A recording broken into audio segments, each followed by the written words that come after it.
Rabbi Shmuel Pollan. Hope you're all doing well. It is Saturday night. That's the beginning of the Jewish week. So I wish you all a good week.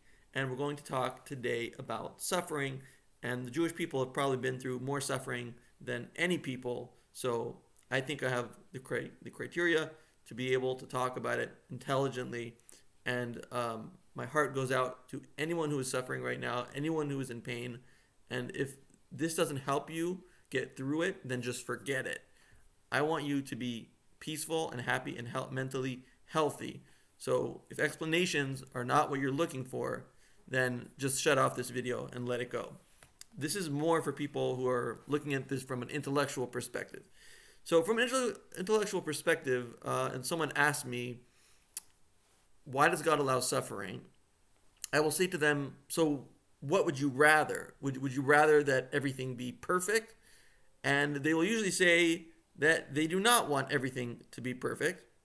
In fact, when they look back on their suffering, usually they wouldn't have it any other way. And I think I know why. Because people don't want a perfect life. They want a perfect story. And a story has to have ups and downs. But what about extremely unfair suffering, like the Holocaust, like kids with cancer, like a kid caught in the line of fire between gangs? These events seem like just too much to be chalked off as part of a good story. I mean, couldn't God make a great story without tragedies like this? Furthermore, why does a story have to come along with suffering to begin with? Can't we have good stories in a perfect world as well? This is the question that was asked by Moses with the 10 martyrs. And I'll tell you the story of the 10 martyrs really quickly. The 10 martyrs were 10 rabbis living during the era of the Mishnah who were martyred by the Roman Empire in the period after the destruction of the Second Temple. And although not killed at the same time, since 2 of the rabbis listed lived well before the other 8, a dramatic poem tells their story as if they were killed together. In the poem, the Roman Emperor Hadrian decides to martyr 10 rabbis as punishment for the 10 brothers listed in the Torah who sold their brother to Joseph in ancient Egypt. He justifies this by saying that the penalty for this was death, though the crime took place 2,000 years earlier, and Jewish law does not allow for the descendants of sinners to be punished. The Roman commander goes ahead with the executions because he says there are none like you who are capable of rectifying this terrible crime. The poem lists the first 2 to be executed, Rabbi Shimon ben Gamliel and Rabbi Yishmael ben Elisha ben Kohen Gadol. Rabbi Shimon ben Gamliel was beheaded, while Rabbi Yishmael grieved, weeping over his severed head. The Roman ruler's daughter coveted Rabbi Yishmael for his physical beauty. When she was told that he would have to be executed as well, she asked that the skin of his head be flayed while he was alive so she could stuff the skin and look at his face.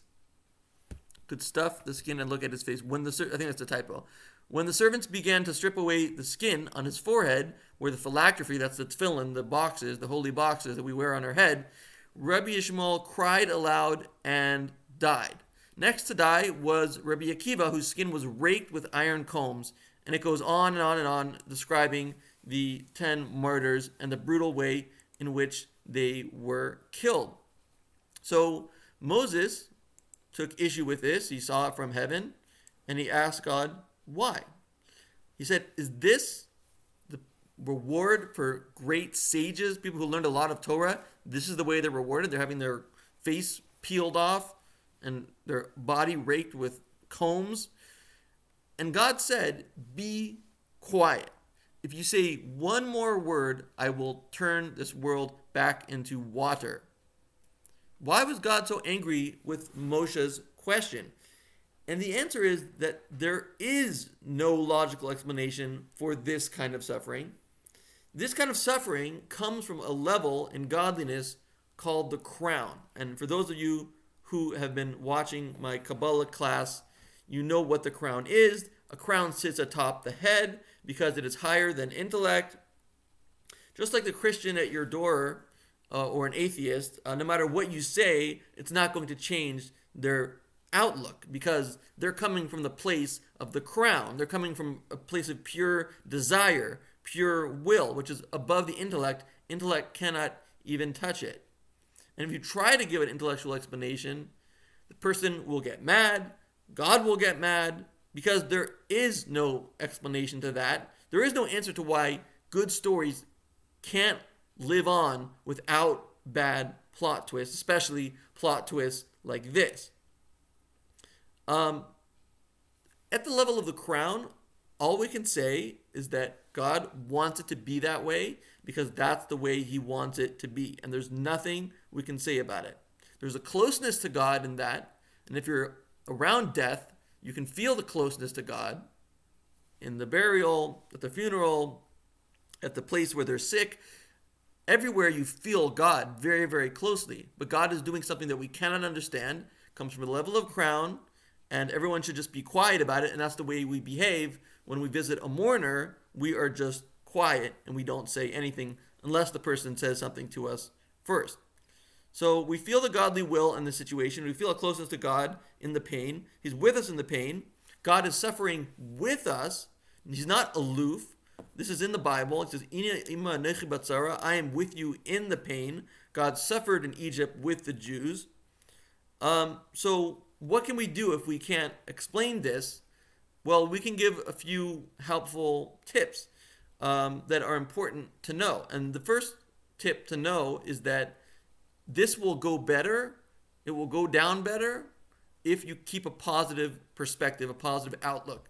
If you become bitter and become an atheist, your life will get worse. You'll become more lonely and more miserable as time goes by. So you want to keep a positive perspective no matter how unjust the suffering may be.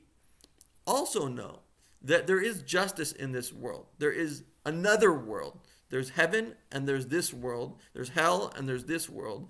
And these people who died in this unjust way go directly to the highest realms in heaven. So that's a good thing for you to know, to remember that there is justice. Also remember that stories never die. We don't want these kinds of stories, but they happen. And the person lives on in the story through you. If you do good deeds in this world, in their name, it causes an elevation in the next world. And anybody who is inspired by them to do something good, whether you do it in their name or not do it in their name, it causes an elevation in their soul. So I usually end with a blessing for the Messiah to come. But I know that once he does, you're going to want the suffering back. That's the crazy thing. So my blessing is that we should have all the benefits of a tragedy without the actual tragedy. And God can do anything, so we ask him to do this. So for anyone in pain out there, I hope this helped brought a little bit of understanding, even if the answer is that something is higher than understanding. And we too live our lives in a way that is beyond understanding, so we shouldn't find it shocking that God does that as well. So I hope you will accept this as God's will. And you will know that, as he said, the entire world depends upon it. So it's not in vain. The death is not in vain. The loss is not in vain. The entire world depends on it, and that will be revealed one day with the coming of the Messiah. And we'll see clearly how all our suffering was worth it and was meant to be. God bless.